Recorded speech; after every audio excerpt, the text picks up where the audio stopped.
ছোট্ট বন্ধুরা, আমরা যদি তৃতীয় শ্রেণীর গণিত বইয়ের ৩৬ পৃষ্ঠার একদম উপরে লক্ষ্য করি, দেখো এখানে শুরুতেই ৪ নম্বর প্রশ্নে বলা হয়েছে হাসান সাহেব বইমেলায় প্রথম দিন ৫,৬২০ টাকা এবং দ্বিতীয় দিন ৬,৩৮৫ টাকার বই বিক্রি করেন।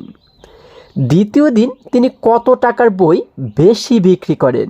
আচ্ছা, আমরা যদি প্রশ্নটিকে আবারও বোঝার চেষ্টা করি, এখানে কি বলা হয়েছে? হাসান সাহেব বইমেলায় প্রথম দিন সে কী করেন? প্রথম দিন কিন্তু ৫,৬২০ টাকার বই বিক্রি করেন, তাই না? এবং দ্বিতীয় দিন তিনি ৬,৩৮৫ টাকার বই বিক্রি করেন। তাহলে আমরা কিন্তু দেখতে পাচ্ছি প্রথম দিনে হচ্ছে ৫,০০০ আর দ্বিতীয় দিনে ৬,০০০। তার মানে দ্বিতীয় দিনে কিন্তু তিনি বেশি বই বিক্রি করেন, তাই না? আচ্ছা, এবার আমাদের বের করতে বলা হয়েছে দ্বিতীয় দিন তিনি কত টাকার বই বেশি বিক্রি করেন। দ্বিতীয় দিনে যেহেতু তিনি বেশি বিক্রি করেন, তাহলে আমাদের এবারে বের করতে বলা হয়েছে যে তিনি দ্বিতীয় দিনে কত টাকার বই তিনি বেশি বিক্রি করেন, তাই না? আমরা এটিকে কিভাবে করে সমাধান করতে পারি? বন্ধুরা, আমরা কি জানি? আমরা যদি এই বড় সংখ্যাটি থেকে ছোট সংখ্যাটিকে বিয়োগ করে দেই, তাহলেই কিন্তু পেয়ে যাব যে তিনি কত টাকার বই বেশি বিক্রি করেন, তাই না? খুবই সহজ একটি অঙ্ক কিন্তু। আচ্ছা, তাহলে আমরা প্রথমে কি লিখব? আমরা এই দ্বিতীয় দিনের কথা আগে কিন্তু লিখব। আমরা লিখব দ্বিতীয় দিনে বিক্রি করেন ৬,৩৮৫ টাকা এবং তারপরে নিচে লিখব হচ্ছে প্রথম দিনে বিক্রি করেন ৫,৬২০ টাকা। তারপর আমরা এই সংখ্যাটি থেকে আমরা কিন্তু এই সংখ্যাটিকে বিয়োগ করে দেব। তাহলে পেয়ে যাব যে তিনি দ্বিতীয় দিন কত টাকার বই বেশি বিক্রি করেন, তাই না? তাহলে চলো আমরা এটিকে একটু সমাধান করার চেষ্টা করি। বন্ধুরা, আমরা ৪ নাম্বার দিয়ে কী লিখলাম? দেখো, প্রথমে লিখেছি দ্বিতীয় দিন বিক্রি করেন ৬,৩৮৫ টাকা এবং নিচে আমরা লিখেছি প্রথম দিন বিক্রি করেন ৫,৬২০ টাকা। আচ্ছা, আমরা কিন্তু এর আগেও শিখেছি যখন আমরা অঙ্ক সাজাবো তখন যেন অবশ্যই এই সংখ্যার নিচে নিচে এক একটি সংখ্যা থাকে, ঠিক আছে? যেমন দেখো, ৫-এর নিচে ০, ৮-এর নিচে ২, ৩-এর নিচে ৬, এইভাবে এক একটি সংখ্যার নিচে নিচে যেন আমরা আরেকটি সংখ্যা সাজাই, সেইটি কিন্তু আমাদের অবশ্যই মাথায় রাখতে হবে, ঠিক আছে? আচ্ছা, এখন আমরা কি করব? আচ্ছা, দ্বিতীয় দিনেরটাও আমরা লিখলাম এবং প্রথম দিনে কয় টাকার বিক্রি করেন সেটিও আমরা লিখলাম। এখন আমরা এই উপরের সংখ্যা থেকে আমরা কিন্তু এই নিচের সংখ্যাটিকে বিয়োগ করে দেব, তাই না? আমরা এই জন্য কী করবো? এই সামনে একটি বিয়োগ চিহ্ন দিয়ে দিলাম। এখন বিয়োগ করো। দেখো, আমরা কি জানি, বিয়োগের ক্ষেত্রে কিন্তু শেষের দিক থেকে শুরু করে কিন্তু আমাদের এই শুরুর দিকে যেতে হয়, তাই না? তাহলে প্রথমে যদি আমরা শেষের দুটি সংখ্যার কাজ করি, এখানে উপরে রয়েছে ৫, নিচে রয়েছে ০। ৫ থেকে যদি আমরা ০ বিয়োগ করি তাহলে কত থাকে? ০ মানে তো কিছুই না, তাই না? ৫ থেকে ০ চলে গেলে আমাদের এই ৫ই কিন্তু থেকে যায়। আমরা এই সোজা লিখে দেব ৫, ঠিক আছে? আচ্ছা, এবার যদি তার আগের দুটি সংখ্যাকে লক্ষ্য করি, এখানে আমাদের বলা হয়েছে ৮ বিয়োগ ২। আচ্ছা, ৮ থেকে যদি আমরা ২কে বিয়োগ করি তাহলে কত থাকে? বন্ধুরা, ধরো তোমার কাছে ৮টি চকলেট রয়েছে, তুমি ৮টি চকলেট থেকে ২টি চকলেট খেয়ে ফেললে, তাহলে কয়টি থাকবে তোমার কাছে? আমরা কিভাবে বের করব? এই ২-এর পর থেকে আমরা ৮ পর্যন্ত গণনা করব। দেখব যে কয়টি সংখ্যা আমরা মাঝখানে পাই। দেখো, ২-এর পর থেকে ২ কিন্তু বাদ, ২-এর পর থেকে ৮ পর্যন্ত গণনা করো। ২, ৩, ৪, ৫, ৬, ৭, ৮। এখানে আমরা কয়টি সংখ্যা পাচ্ছি? দেখো, ১, ২, ৩, ৪, ৫, ৬টি সংখ্যা পাচ্ছি। তাহলে আমরা এই সোজা লিখে দেব ৬। আচ্ছা, এবার তার দুটি অঙ্ককে লক্ষ্য করো। এখানে উপরে বলা হয়েছে ৩, নিচে বলা হয়েছে ৬। এখন আমরা কি ৩ থেকে ৬কে বিয়োগ করতে পারবো? পারবো না কিন্তু। কেন? কারণ ৩ দেখো ছোট, ৬ বড়। আমরা জানি বিয়োগের ক্ষেত্রে উপরের সংখ্যাটিকে বড় হতে হয়, তাই না? এখন এই ৩টাকে আগে আমাদের ৬-এর চাইতে বড় বানাতে হবে। আমরা কিভাবে বড় বানাবো? দেখো, ও কিন্তু রয়েছে শুধুমাত্র ৩, তাই না? এবারে আমরা কি করব? এই পাশের ঘরে যে ৬ রয়েছে, ৬-এর কাছ থেকে ১কে ধার করে ৩-এর কাছে নিয়ে আসবো, তাই না? ৬-এর কাছ থেকে আমরা ১ ধার করে ৩-এর কাছে নিয়ে আসলাম। এখন দেখো, ১ এবং ৩ মিলে হয়ে গেল ১৩, তাই না? এবারে কিন্তু ৬-এর চাইতে অনেক বড় হয়ে গেল, এটি হয়ে গেল ১৩। এখন ১৩ থেকে ৬কে বিয়োগ করো। কিভাবে বিয়োগ করব? ৬-এর পর থেকে আমরা কিন্তু ১৩ পর্যন্ত গণনা করব। দেখব যে মাঝখানে আমরা কয়টি সংখ্যা পাই, তাই না? দেখো, ৬-এর পর থেকে গণনা করো। ৬, ৭, ৮, ৯, ১০, ১১, ১২, ১৩। আমরা কয়টি সংখ্যা পাচ্ছি?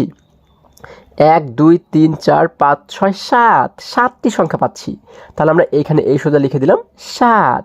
এবারে যদি আগের দুটি সংখ্যাকে লক্ষ্য করি, দেখো এখানে উপরে বলা হয়েছে 6, হ্যাঁ, নিচে বলা হয়েছে 5, কিন্তু উপরে যে 6 আমরা দেখতে পাচ্ছি, এখানে কি 6 রয়েছে? না বন্ধুরা, 6 কিন্তু নেই। কেন? কারণ 6 থেকে আমরা এই 3-এর কাছে এই যে 1 ধার করে দিয়েছিলাম, তাই না? সেই জন্য এই 1 কমে গিয়ে 6 এবারে কত হয়ে গেল? 6 থেকে 1 কমে গিয়ে 6 হয়ে গেল এবারে 5। কত হয়ে গেল? 5 হয়ে গেল। ঠিক আছে, তাহলে উপরেও আমরা দেখতে পাচ্ছি 5, নিচেও কিন্তু 5, অর্থাৎ 5 থেকে যদি 5ই চলে যায় তাহলে আর কি কিছু থাকে? আর কিন্তু কিছুই থাকে না। তার মানে আমরা এখানে কিন্তু লিখে দেব 0। কিন্তু আমরা কি জানি শুরুতে কখনোই 0 লিখতে হয় না, এজন্য আমরা এখানে আর কিছুই লিখব না। আমাদের উত্তর হচ্ছে কত টাকা? 765 টাকা। অর্থাৎ এই যে আমরা নিচে লিখলাম, সুতরাং দ্বিতীয় দিন বেশি বিক্রি করেন 765 টাকা। ঠিক আছে, এটি কিন্তু আমাদের উত্তর। আমরা উত্তর দিয়ে লিখব হচ্ছে 765 টাকা। ঠিক আছে, আশা করি সকলেই তোমরা এই অঙ্কটি বুঝতে পেরেছো। এবারে যদি আমরা আবারও বইয়ের কাছে ফিরে যাই, দেখো বন্ধুরা, আমরা যদি এবারে আরেকটু নিচে লক্ষ্য করি, দেখো এখানে আমরা দেখতে পাচ্ছি 5 নম্বর অঙ্কে বলা হয়েছে নাজমা বেগম 1560 টাকা নিয়ে বাজারে গেলেন। তিনি 975 টাকা খরচ করলেন। তার কাছে কত টাকা অবশিষ্ট রইল? আচ্ছা, আমরা যদি প্রশ্নটিকে আবারও বোঝার চেষ্টা করি, এখানে কি বলা হয়েছে? নাজমা বেগম 1560 টাকা নিয়ে সে বাজারে গেল, তাই না? আচ্ছা, এখান থেকে তিনি কি করলেন? 975 টাকা খরচ করলেন। এখন তার কাছে আর কত টাকা অবশিষ্ট রইল? আমরা কিভাবে করে এটিকে সমাধান করতে পারি? এটি কিন্তু খুবই সহজ একটি অঙ্ক। যেহেতু তিনি 1560 টাকা নিয়ে বাজারে গেলেন, এইখান থেকে 975 টাকা খরচ করলেন, তাই না? তাহলে যে টাকাটা তিনি খরচ করলেন, এই টাকা কি নিশ্চয়ই কিন্তু তার কমে যাবে, তাই না? তাহলে আমরা যদি এই 1560 থেকে 975কে বিয়োগ করে দেই, তাহলেই কিন্তু পেয়ে যাব যে তার কাছে আর কত টাকা থাকবে, তাই না? খুবই সহজ কিন্তু। তাহলে চলো আমরা এটিকে একটু সমাধান করার চেষ্টা করি। বন্ধুরা, আমরা শুরুতেই লিখলাম, দেখো 5 নাম্বার দিয়ে লিখলাম বাজারে নিয়ে গেলেন 1560 টাকা, এবং নিচে কি লিখলাম? তিনি খরচ করলেন কত টাকা? 975 টাকা। এবারে একটি বিষয় তোমরা একটু ভালো করে লক্ষ্য করো। দেখো আমি কিন্তু এই যে উল্টো দিক থেকে সাজিয়ে সাজিয়ে, অর্থাৎ একটি সংখ্যা নিচে একটি সংখ্যা, তার নিচে আরেকটি, তার নিচে আরেকটি, এইভাবে করে উল্টো দিক থেকে কিন্তু আমি মিলিয়ে মিলিয়ে এসেছি, তাই না? এই দেখো সামনে কিন্তু আমি একটু ফাঁকা রেখেছি, তাই না? আচ্ছা, এখানে কিন্তু আর কোনো সংখ্যা নেই। তাহলে আমরা কি করেছি? আমরা কিন্তু এই সামনে ফাঁকা রেখেছি। আমাদের সবসময় মনে রাখতে হবে, যখন আমরা একটি সংখ্যার নিচে আরেকটি সংখ্যাকে সাজাবো, ঠিক আছে, তখন এই উল্টো দিক থেকে ডান পাশ থেকে কিন্তু আমাদের সাজিয়ে সাজিয়ে আসতে হবে। আমাদের এই বাঁ পাশে যদি খালি থাকে তাহলে কোনো সমস্যা নেই, কিন্তু এই ডান পাশে কিন্তু কোনো সংখ্যার নিচে খালি রাখা যাবে না। ঠিক আছে, আশা করি বুঝতে পেরেছো। আচ্ছা, এখন আমরা কি করব? তিনি বাজারে নিয়ে গেলেন এই কয় টাকা, এবং তিনি খরচ করলেন এই 975 টাকা। এবারে তার কাছে আর কত টাকা অবশিষ্ট রইল কিভাবে করে বের করব? আমরা উপরের সংখ্যা থেকে নিচের সংখ্যাটিকে বিয়োগ করব, তাই না? আমরা এখানে একটি বিয়োগ চিহ্ন দিয়ে দিলাম। দেখো এই যে আমরা একটি বিয়োগ চিহ্ন দিয়ে দিলাম। আচ্ছা, এবারে বিয়োগটি করো। আমরা কি জানি বিয়োগের ক্ষেত্রে শেষের সংখ্যা থেকে শেষের সংখ্যাকেই প্রথমে বিয়োগ করতে হয়। এখানে শেষে রয়েছে 0, নিচে রয়েছে 5। আমরা কি 0 থেকে 5কে বিয়োগ করতে পারবো? পারবো না। কেন? কারণ উপরের সংখ্যা কিন্তু ছোট, এটি 0। আমরা জানি বিয়োগের ক্ষেত্রে উপরের সংখ্যাটি বড় হতে হয়, তাই না? কিন্তু আমরা দেখতে পাচ্ছি কি নিচের সংখ্যাটা এখানে বড়। এখন এই 0টাকে আগে আমাদের বড় বানাতে হবে। আমরা এই 0টাকে কীভাবে করে বড় বানাবো? দেখো ও কিন্তু রয়েছে শুধুমাত্র 0। আমরা এবারে তার পাশের ঘরে যে 6 রয়েছে, 6-এর কাছ থেকে 1কে ধার করে 0-এর কাছে নিয়ে আসবো। তাহলে এখন দেখো 1 এবং 0 মিলে কিন্তু হয়ে গেল 10। তার মানে এবারে কিন্তু 5-এর চাইতে উপরের সংখ্যা বড় হয়ে গেল, তাই না? এখন 10 থেকে যদি আমরা 5কে বিয়োগ করি তাহলে কত থাকে? দেখো আমরা কিভাবে বিয়োগ করব? 5-এর পর থেকে আমরা 10 পর্যন্ত গণনা করব, দেখব যে মাঝখানে কয়টি সংখ্যা রয়েছে, তাই না? দেখো 5-এর পর থেকে গণনা করো, 5 বাদ। 5-এর পর থেকে 5, 6, 7, 8, 9, 10। আমরা এখানে কয়টি সংখ্যা পাচ্ছি? 1, 2, 3, 4, 5, 5টি সংখ্যা পাচ্ছি। তার মানে আমরা এই সোজা কিন্তু লিখে দেব 5। আচ্ছা, এবার তার আগের দুটি সংখ্যাকে যদি লক্ষ্য করি, দেখো এখানে কিন্তু আমরা দেখতে পাচ্ছি 6, কিন্তু এখানে কি 6 রয়েছে? না বন্ধুরা, 6 থেকে যেহেতু 1 ধার করে দিয়েছিলাম, সেজন্য এই 1 কমে গিয়ে 6 এখন কত হয়ে গেল? এটি হয়ে গেল এবারে 5। ও কত হয়ে গেল? 5 হয়ে গেল। আচ্ছা 5 হয়ে গেল। এখন উপরে রয়েছে 5, নিচে রয়েছে 7। আমরা কি 5 থেকে 7কে বিয়োগ করতে পারবো? পারবো না কিন্তু। কেন? কারণ উপরের 5 ছোট, নিচের 7 কিন্তু বড়। আমরা জানি উপরের সংখ্যাটা কি বড় হতে হয়, আর না হলে বিয়োগ করা যায় না, তাই না? এবার এই 5টাকে আমরা কিভাবে বড় বানাবো? দেখো ও কিন্তু রয়েছে শুধুমাত্র 5, তাই না? এখন আমরা এই পাশের ঘরে যে 5 রয়েছে ওর কাছ থেকে 1কে ধার করে এই 5-এর কাছে নিয়ে আসলাম। ঠিক আছে, এবারে 1 এবং 5 মিলে কত হয়ে গেল? 1 এবং 5 মিলে কিন্তু হয়ে গেল 15, তাই না? এবারে কিন্তু দেখো 7-এর চাইতে বড় হয়ে গেল, ও হয়ে গেল এবারে 15। এখন আমরা কি করব? আমরা 15 থেকে 7কে বিয়োগ করব। কিভাবে? আমরা 7-এর পর থেকে গণনা করতে করতে 15 পর্যন্ত গণনা করব, তাই না? দেখব যে মাঝখানে কয়টি সংখ্যা রয়েছে। দেখো 7-এর পর থেকে গণনা করো। 7, 8, 9, 10, 11, 12, 13, 14, 15। আমরা এখানে কয়টি সংখ্যা পাচ্ছি? আচ্ছা দেখো আমরা এখানে পাচ্ছি হচ্ছে 1, 2, 3, 4, 5, 6, 7, 8, 8টি সংখ্যা পাচ্ছি। তাহলে আমরা এই সোজা লিখে দেবো কত? 8 লিখে দেবো, তাই না? আমরা লিখে দিলাম 8। আচ্ছা এবার এই সামনের দুটি সংখ্যাকে লক্ষ্য করো। এখানে উপরে রয়েছে 5, কিন্তু উপরে কি এখন আর 5 রয়েছে বন্ধুরা? এখন কিন্তু আর 5 নেই। কেন? কারণ 5 থেকে আমরা 1 ধার করে দিয়েছিলাম, সেই জন্য এই 1 কমে গিয়ে 5 হয়ে গেল কত? 5 কিন্তু হয়ে গেল এবারে 4। তাহলে এখন এই 4 থেকে নিচের 9কে আমরা কি বিয়োগ করতে পারবো? পারবো না কিন্তু। কেন? কারণ 9 বড়, 4 ছোট। এই 4টাকে আগে আমাদের কি করতে হবে? বড় বানাতে হবে, তাই না? আচ্ছা এখন এই 4কে কীভাবে বড় বানাবো? এই যে পাশে যে 1 রয়েছে, 1কে আমরা কী করবো? 4-এর কাছে নিয়ে আসবো, তাহলে আমরা 4-এর কাছে নিয়ে আসলাম। এখন এই 1 এবং 4 মিলে কত হয়ে গেল? 14 হয়ে গেল। তার মানে উপরে কিন্তু এখন রয়েছে 14। 14 থেকে এবারে 9কে বিয়োগ করো। কিভাবে বিয়োগ করব? আমরা 9-এর পর থেকে 14 পর্যন্ত গণনা করব, তাই না? দেখো 9, 10, 11, 12, 13, 14। আমরা এই পর্যন্ত গণনা করে কয়টি সংখ্যা পাচ্ছি? 1, 2, 3, 4, 5, 5টি সংখ্যা পাচ্ছি। তাহলে আমরা এখানে কিন্তু লিখে দেব 5। আচ্ছা এবার যদি তার আগের সংখ্যাগুলো লক্ষ্য করি, এখানে আমরা উপরে দেখতে পাচ্ছি 1, কিন্তু এখানে কি আর 1 রয়েছে? না বন্ধুরা, এখানে কিন্তু 1 নেই। কেন?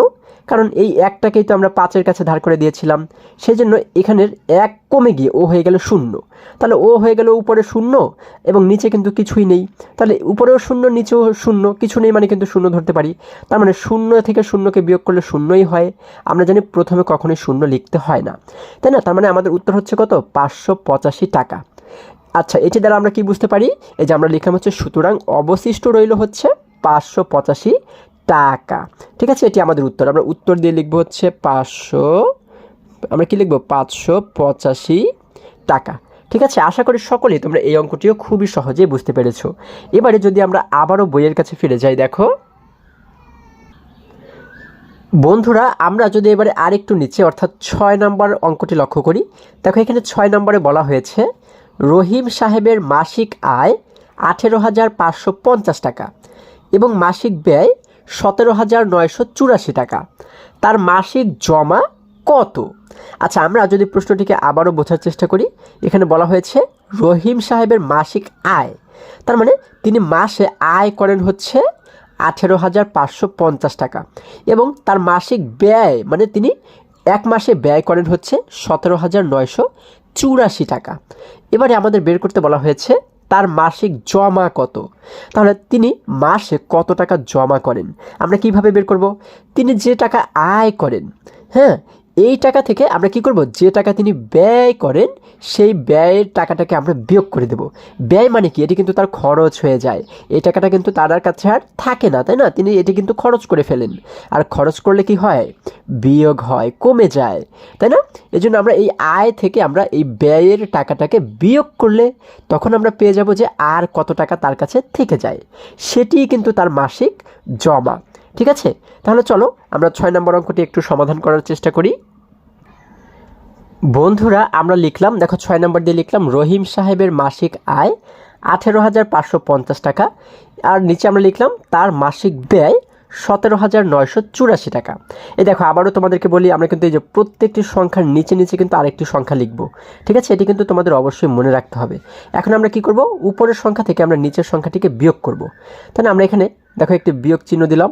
আচ্ছা, তাহলে দেখো আমরা বিয়োগ চিহ্ন কিন্তু দিয়ে দিলাম, তাই না। এবার যদি বিয়োগ করি, দেখো আমরা শেষের সংখ্যা থেকে শেষের সংখ্যাকে বিয়োগ করব। শেষে রয়েছে কত, 0। এই 0 থেকে কি আমরা 4কে বিয়োগ করতে পারবো? পারবো না। কেন? কারণ 0 ছোট, উপরের সংখ্যাকে আমাদের বড় বানাতে হয়, আমরা জানি, তাই না। 4-এর চাইতে এই 0কে আমাদের বড় বানাতে হবে। দেখো ও রয়েছে শুধুমাত্র 0। এবার এই 0টাকে কীভাবে বড় বানাবো? পাশে যে 5 রয়েছে, 5-এর কাছ থেকে 1কে ধার করে আমরা 0-এর কাছে নিয়ে আসলাম, তাই না। এবারে দেখো 1 এবং 0 মিলে কত হয়ে গেল? 10 হয়ে গেল। তাহলে এবার আমরা কিন্তু এই 4-এর চাইতে এই 0টাকে বড় বানালাম, 0 হয়ে গেল এবারে 10। এখন আমরা কি করব, আমরা 4-এর পর থেকে 10 পর্যন্ত গণনা করব, তাই না। দেখব যে মাঝখানে কয়টি সংখ্যা আমরা পাই। দেখো 4, 5, 6, 7, 8, 9, 10। আচ্ছা, আমরা এখানে কয়টি সংখ্যা পাচ্ছি? 1, 2, 3, 4, 5, 6, 6টি সংখ্যা পাচ্ছি। তাহলে আমরা কি করব, এই সোজা কিন্তু লিখে দেব 6। আচ্ছা, এবার তার আগের সংখ্যা থেকে যদি আমরা তার আগের সংখ্যাকে বিয়োগ করি, হ্যাঁ। আচ্ছা, এখানে আমরা কিন্তু দেখতে পাচ্ছি 5 রয়েছে, কিন্তু এখানে কি আসলে এখন আর 5 আছে? না বন্ধুরা, 5 থেকে যেহেতু এই 0-এর কাছে আমরা 1 ধার করে দিয়েছিলাম, সেজন্য 1 কমে গিয়ে 5 হয়ে গেল কত? 5 কিন্তু হয়ে গেল এবারে 4। কত হয়ে গেল? 4 হয়ে গেল, তাই না। এখন উপরে রয়েছে 4, নিচে রয়েছে 8। আমরা 4 থেকে 8কে বিয়োগ করতে পারবো? পারবো না কিন্তু। কেন? কারণ 4 ছোট, আমরা এই 4কে আগে বড় বানাবো, 8-এর চাইতে বড় বানাবো। কিভাবে বড় বানাবো? এই দেখো পাশে যে 5 রয়েছে, 5-এর কাছ থেকে যদি আমরা 1কে ধার করে এই 4-এর কাছে নিয়ে আসি, তাহলে 1 এবং 4 মিলে হয়ে গেল এবারে 14, তাই না। তাহলে এখানে কিন্তু হয়ে গেল এবারে 14। 14 থেকে আমরা 8কে বিয়োগ করতে পারবো, তাই না। কিভাবে বিয়োগ করব? 8-এর পর থেকে 14 পর্যন্ত গণনা করো। দেখো কয়টি সংখ্যা পাই মাঝখানে? 8, 9, 10, 11, 12, 13, 14। তাহলে আমরা কয়টি সংখ্যা পাচ্ছি? 1, 2, 3, 4, 5, 6। 6টি সংখ্যা পাচ্ছি আমরা, এখানেও কিন্তু লিখে দেব 6। ঠিক আছে, এবার যদি তার আগের দুটি সংখ্যা লক্ষ্য করি, এখানে আমরা দেখতে পাচ্ছি 5, কিন্তু এখানে কি 5 রয়েছে? না বন্ধুরা, এই 5 থেকে যেহেতু আমরা এই যে 1 ধার করে দিয়েছিলাম, তাই না, সেজন্য 1 কমে গিয়ে এই 5 হয়ে গেল কত? ও কিন্তু ঠিক আগের মতোই 4 হয়ে গেল। কত হয়ে গেল? 4 হয়ে গেল, তাই না। এখন উপরে রয়েছে 4, নিচে রয়েছে 9। আমরা কিন্তু 4 থেকে 9কে বিয়োগ করতে পারবো না। কেন? কারণ 4 ছোট, তাই না। এই 4টাকে আগে আমাদের 9-এর চাইতে বড় বানাতে হবে। আমরা কি করব, এই পাশে যে 8 রয়েছে, 8-এর কাছ থেকে 1কে ধার করে 4-এর কাছে নিয়ে আসবো। তখন 8-এর কাছ থেকে 1 ধার করে যখন 4-এর কাছে নিয়ে আসলাম, তখন দেখো 1 এবং 4 মিলে কত হয়ে গেল? 1 এবং 4 মিলে কিন্তু হয়ে গেল এবারে 14, তাই না। এবারে 14 থেকে আমরা কিন্তু 9কে বিয়োগ করতে পারবো। আমরা কিভাবে বিয়োগ করব? 9-এর পর থেকে 14 পর্যন্ত গণনা করো। দেখো 9, 10, 11, 12, 13, 14। আমরা কয়টি সংখ্যা পাচ্ছি এখানে? 1, 2, 3, 4, 5। 5টি সংখ্যা পাচ্ছি। আমরা কিন্তু এই সোজা লিখে দেব 5। আচ্ছা, এবার তার আগের দুটি সংখ্যাকে লক্ষ্য করো। এখানে আমরা দেখতে পাচ্ছি 8, কিন্তু এখানে কি 8 রয়েছে? না বন্ধুরা, এখানে কিন্তু 8 নেই। কেন? 8 থেকে আমরা 1 ধার করে দিয়েছিলাম, সেই জন্য এই 1 কমে গিয়ে 8 কত হয়ে গেল? 8 কিন্তু এখন হয়ে গেল 7। তাহলে উপরেও রয়েছে 7 আর নিচেও রয়েছে 7। 7 থেকে 7 যদি আমরা বিয়োগ করি, তাহলে কিন্তু আর কিছুই থাকে না, মানে 0। আমরা এখানে লিখে দেব 0। আবার দেখো এরপরে যদি লক্ষ্য করি, এখানে রয়েছে 1, নিচেও রয়েছে 1। 1 থেকে 1কে বিয়োগ করলেও কিন্তু আর কিছু থাকে না, মানে 0। তাহলে আমরা এই আগের দুটি 0 কিন্তু লিখব না, কারণ আগে যতগুলো শূন্যই থাকুক না কেন, এই কোনো শূন্যেরই কিন্তু কোনো দাম থাকে না। ঠিক আছে, এই জন্য আমরা কি করব, এই পর্যন্তই রাখবো। আমাদের এখানে উত্তর হচ্ছে কত? 566 টাকা। অর্থাৎ এটি দ্বারা আমরা কি বুঝতে পারি? তার মাসিক জমা আমরা লিখলাম কি, সুতরাং তার মাসিক জমা হচ্ছে 566 টাকা। ঠিক আছে, আমরা উত্তর দিয়ে কি লিখবো? উত্তর দিয়ে লিখবো 566 টাকা। ঠিক আছে, তাহলে আশা করি এই অঙ্কটি খুবই সহজেই তোমরা বুঝতে পেরেছো। এবারে যদি আমরা আবারও বইয়ের কাছে ফিরে যাই, দেখো বন্ধুরা, আমরা যদি এবারে আরেকটু নিচে, অর্থাৎ 7 নাম্বার যে অঙ্কটি রয়েছে, দেখো এটিকে যদি লক্ষ্য করি, এখানে বলা হয়েছে লিমার 3,470 টাকা আছে এবং রাহুলের 2,645 টাকা আছে। লিমার কত টাকা বেশি আছে? আচ্ছা, আবারও প্রশ্নটিকে যদি বোঝার চেষ্টা করো, দেখো কি বলা হয়েছে, লিমার হচ্ছে 3,470 টাকা আছে, তাই না? এবং রাহুলের 2,645 টাকা আছে। তাহলে দেখো তো কার বেশি আছে? লিমার আছে হচ্ছে 3,000 আর রাহুলের আছে 2,000। তাহলে কে বেশি, কার বেশি? লিমার কিন্তু বেশি, কারণ তার 3,000 রয়েছে। তাহলে লিমার যেহেতু বেশি আছে, এবারে আমাদের বের করতে বলা হয়েছে লিমার কত টাকা বেশি আছে। তাহলে লিমার কত টাকা বেশি আছে কিভাবে বের করব? এই যে বড় সংখ্যা অর্থাৎ লিমার যে টাকা, এই টাকা থেকে যদি আমরা রাহুলের টাকাটিকে বিয়োগ করে দেই, হ্যাঁ, তাহলেই কিন্তু পেয়ে যাব যে লিমার কত টাকা বেশি আছে।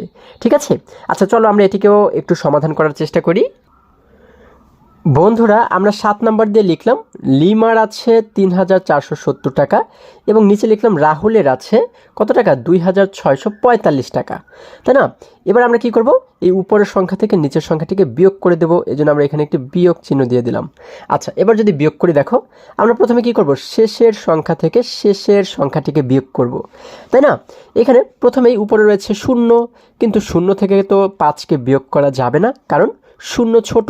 এই 0টাকে আগে বড় বানাও। 0কে কিভাবে বড় বানাবো? পাশে যে 7 রয়েছে, 7-এর কাছ থেকে 1 ধার করে 0-এর কাছে আমরা নিয়ে আসলাম, তাই না? এবার দেখো 1 এবং 0 মিলে হয়ে গেল 10। তার মানে এখন কিন্তু 5-এর চাইতে 10 বড় হয়ে গেল। আমরা কিভাবে বিয়োগ করব? 5-এর পর থেকে এবারে 10 পর্যন্ত গণনা করো। 5, 6, 7, 8, 9, 10। আমরা এখানে কয়টি সংখ্যা পাচ্ছি? 1, 2, 3, 4, 5টি সংখ্যা। তাহলে আমরা এই সোজা কত লিখব? আমরা লিখে দেব 5। আচ্ছা, এবার যদি তার আগের সংখ্যা থেকে তার আগের সংখ্যাটিকে বিয়োগ করি, এখানে আমরা দেখতে পাচ্ছি 7, কিন্তু এখানে কি 7 রয়েছে? না বন্ধুরা, 7 থেকে যেহেতু 1 আমরা ধার করে দিয়েছিলাম, সেই 1 কমে গিয়ে 7 হয়ে গেল এবারে 6। কত? 6। উপরে রয়েছে 6, নিচে রয়েছে 4। আমরা 6 থেকে 4কে কিভাবে বিয়োগ করব? দেখো 4-এর পর থেকে 6 পর্যন্ত গণনা করো। 4, 5, 6। আমরা কয়টি সংখ্যা পাচ্ছি? একটি, দুইটি। তাহলে আমরা এই সোজা লিখে দেব কত? 2। আমরা লিখে দিলাম 2। এবার যদি তার আগের দুটিকে লক্ষ্য করি, দেখো এখানে বলা হয়েছে 4, নিচে বলা হয়েছে 6। আমরা 4 থেকে কি 6কে বিয়োগ করতে পারবো? পারবো না। কিন্তু কেন? কারণ 4 ছোট। এই 4কে আগে 6-এর চাইতে বড় বানাতে হবে, তাই না? আমরা কিভাবে বড় বানাবো? এই দেখো কিন্তু রয়েছে শুধুমাত্র 4, তাই না? আমরা এই পাশে যে 3 রয়েছে, 3-এর কাছ থেকে 1কে ধার করে 4-এর কাছে নিয়ে আসলাম। এখন 1 এবং 4 মিলে হয়ে গেল 14। এবার 14 থেকে কিন্তু 6কে বিয়োগ করা যাবে, তাই না? আমরা কিভাবে বিয়োগ করব? এই দেখো 6-এর পর থেকে 14 পর্যন্ত গণনা করো। 6, 7, 8, 9, 10, 11, 12, 13, 14। আমরা এখানে কয়টি সংখ্যা পাচ্ছি? দেখো 1, 2, 3, 4, 5, 6, 7, 8। 8টি সংখ্যা কিন্তু পাচ্ছি। তাহলে আমরা এই সোজা লিখে দেব 8। আমরা লিখে দিলাম 8। এবারে দেখো যদি শুরুর দুটি সংখ্যাকে লক্ষ্য করি, এখানে দেখতে পাচ্ছি 3, কিন্তু এখানে কি 3 রয়েছে? না বন্ধুরা, 3 থেকে যেহেতু 1কে ধার করে দিয়েছিলাম 4-এর কাছে, সেজন্য 1 কমে গিয়ে 3 হয়ে গেল এবারে 2। 3 কত হয়ে গেল? 2 হয়ে গেল। উপরেও 2, এবার নিচেও রয়েছে 2। অর্থাৎ 2 থেকে 2 যদি বিয়োগ করি তাহলে কিন্তু আর কিছুই থাকে না, মানে 0। আমরা জানি শুরুতে 0 লিখতে হয় না। তাহলে আমরা এখানে পাচ্ছি কত? 825 টাকা। তাহলে এর অর্থ কি? সুতরাং লিমার বেশি আছে। লিমার বেশি আছে কত টাকা? 825 টাকা। ঠিক আছে, এটি কিন্তু আমাদের উত্তর। আমরা উত্তর দিয়ে লিখব 825 টাকা। ঠিক আছে, আশা করি সকলেই তোমরা এই অঙ্কটিও খুবই সহজে এবং খুবই সুন্দরভাবে বুঝতে পেরেছো। বন্ধুরা, এরপরে যদি আমরা আবারও বইয়ের কাছে ফিরে যাই, দেখো বন্ধুরা, আমরা যদি এবারে আর একটু নিচে, অর্থাৎ যদি আমরা দেখো এবারে 8 নাম্বার প্রশ্নটি লক্ষ্য করি, এখানে আমাদেরকে বলা হয়েছে বিজয় বাবু 35,465 টাকা দিয়ে একটি মোটর সাইকেল এবং 45,722 টাকা দিয়ে একটি টিভি কিনলেন। তিনি কত টাকা বেশি দিয়ে টিভি কিনলেন? আচ্ছা, আমরা যদি আবারও এটিকে বোঝার চেষ্টা করি, বলা হয়েছে কি বিজয় বাবু 35,465 টাকা দিয়ে একটি সাইকেল কিনলেন, তাই না? এবং 45,722 টাকা দিয়ে একটি টিভি কিনলেন। তাহলে তিনি কি মোটর সাইকেল বেশি টাকা দিয়ে কিনলেন নাকি টিভি বেশি টাকা দিয়ে কিনলেন? দেখো সাইকেল কিনলেন হচ্ছে 35,000 টাকা দিয়ে এবং টিভি কিনলেন 45,000 টাকা দিয়ে। তাহলে কোনটি বেশি, 35,000 নাকি 45,000? হ্যাঁ, আমরা জানি 45,000। তার মানে টিভি কিনলেন কিন্তু বেশি টাকা দিয়ে, তাই না? তাহলে এবারে আমাদের বের করতে বলা হয়েছে যে তিনি কত টাকা বেশি দিয়ে টিভি কিনলেন। তিনি যেহেতু টিভি বেশি টাকা দিয়ে কিনেছেন, এবার কত টাকা বেশি দিয়ে টিভি কিনলেন সেটি কিন্তু আমাদের বের করতে হবে। ঠিক আছে, আমরা কিভাবে বের করব? এই যে এই টিভির যে দাম, টিভির দাম থেকে যদি আমরা সাইকেলের দামটিকে বিয়োগ করে দেই তাহলেই কিন্তু পেয়ে যাব যে কত টাকা বেশি দিয়ে তিনি টিভি কিনলেন। ঠিক আছে, খুবই সহজ কিন্তু। তাহলে চলো আমরা এটিকেও একটু সমাধান করার চেষ্টা করি। বন্ধুরা, আমরা 8 নাম্বার দিয়ে লিখলাম বিজয়বাবু টিভি কিনলেন 45,722 টাকা, তাই না? আচ্ছা, এবং নিচে লিখলাম সাইকেল কিনলেন 35,465 টাকা। আচ্ছা, এবার আমরা কি করব, আমরা কিন্তু বের করব যে তিনি টিভি কিনতে কত টাকা বেশি দিলেন, তাই না? আমরা লিখলাম সুতরাং টিভি কিনতে বেশি দিলেন। এখন আমরা কি করব, এই উপরের সংখ্যা থেকে নিচের সংখ্যাটিকে আমরা কি করব, বিয়োগ করে দেব, তাই না? আমরা এই জন্য এই জায়গাতে একটি বিয়োগ চিহ্ন দিয়ে দিলাম। আচ্ছা, একটি বিয়োগ চিহ্ন আমরা দিয়ে দিলাম। এখন যদি বিয়োগ করি, দেখো আমরা প্রথমে এই 2 থেকে কি 5কে বিয়োগ করতে পারবো না। কেন? কারণ 2 কিন্তু ছোট, 5 বড়, তাই না? এই জন্য আমরা কী করবো, 2টাকে আগে বড় বানাবো। এই 2টাকে আমরা কীভাবে বড় বানাবো, পাশে যে 2 রয়েছে ওর কাছ থেকে আমরা 1 ধার করে এই যে এই 2-এর কাছে নিয়ে আসলাম। এখন দেখো 1 এবং 2 মিলে হয়ে গেল 12। 12 থেকে আমরা কিন্তু এবারে 5কে বিয়োগ করতে পারবো। কিভাবে? আমরা 5-এর পর থেকে 12 পর্যন্ত গণনা করলেই পেয়ে যাব যে মাঝখানে কয়টি সংখ্যা রয়েছে, তাই না? আমরা দেখব কিন্তু। দেখো 5-এর পর থেকে 12 পর্যন্ত গণনা করে দেখো মাঝখানে কয়টি সংখ্যা রয়েছে। 5, 6, 7, 8, 9, 10, 11, 12। আচ্ছা, আমরা এখানে কয়টি সংখ্যা পাচ্ছি? 1, 2, 3, 4, 5, 6, 7। 7টি সংখ্যা পাচ্ছি। তাহলে এই সোজা কত লিখব? 7 লিখে দিলাম। এবার যদি তার আগের দুটি সংখ্যা লক্ষ্য করি, এখানে দেখতে পাচ্ছি 2, কিন্তু এইখানে কি 2 রয়েছে? না বন্ধুরা, এখানে আগে 2 ছিল। 2 থেকে আমরা তো 1কে ধার করে দিয়েছিলাম, তাই না? এই জন্য এই 1 কমে গিয়ে 2 হয়ে গেল কত? ও কিন্তু এখন হয়ে গেল 1, শুধুমাত্র 1 হয়ে গেল। এবার 1 থেকে আমরা নিচের 6কে কি বিয়োগ করতে পারবো না। কেন? কারণ 1 ছোট, আমরা জানি উপরের সংখ্যাটি বড় হতে হয়, তাই না? এখন এই 1কে কিভাবে বড় বানাবো?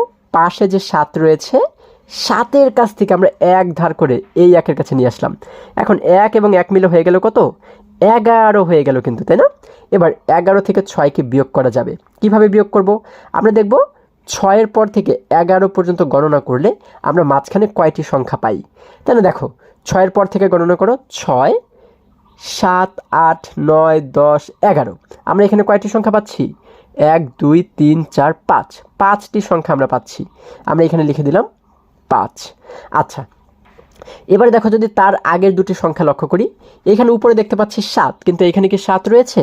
না বন্ধুরা, 7 থেকে যেহেতু আমরা 1 ধার করে দিয়েছিলাম, সেই জন্য এই 1 কমে গিয়ে 7 হয়ে গেল কত? এবারে কিন্তু 6 হয়ে গেল। 7 থেকে 1 কমলে কত হয়ে যায়? 6 হয়ে যায়, তাই না? উপরে রয়েছে 6, নিচে রয়েছে 4। এবার 6 থেকে কিন্তু 4কে বিয়োগ করা যাবে, কারণ 6 বড়, তাই না? কিভাবে বিয়োগ করব? 4-এর পর থেকে 6 পর্যন্ত গণনা করো। 4, 5, 6। আমরা কয়টি সংখ্যা পাচ্ছি? 1টি, 2টি। তাহলে আমরা এই সোজা লিখে দেব 2। আচ্ছা, এবার তার আগের দুটি লক্ষ্য করো। 5 থেকে যদি আমরা 5কে বিয়োগ করি তাহলে কত থাকে? 5 থেকে যদি 5ই চলে যায় তাহলে কিন্তু আর কিছুই থাকে না, মানে 0। আমরা এখানে লিখে দিলাম একটি 0। এবার তার আগের দুটিকে লক্ষ্য করো। এখানে রয়েছে 4, নিচে রয়েছে 3। 4 থেকে যদি 3 চলে যায় তাহলে কত থাকে?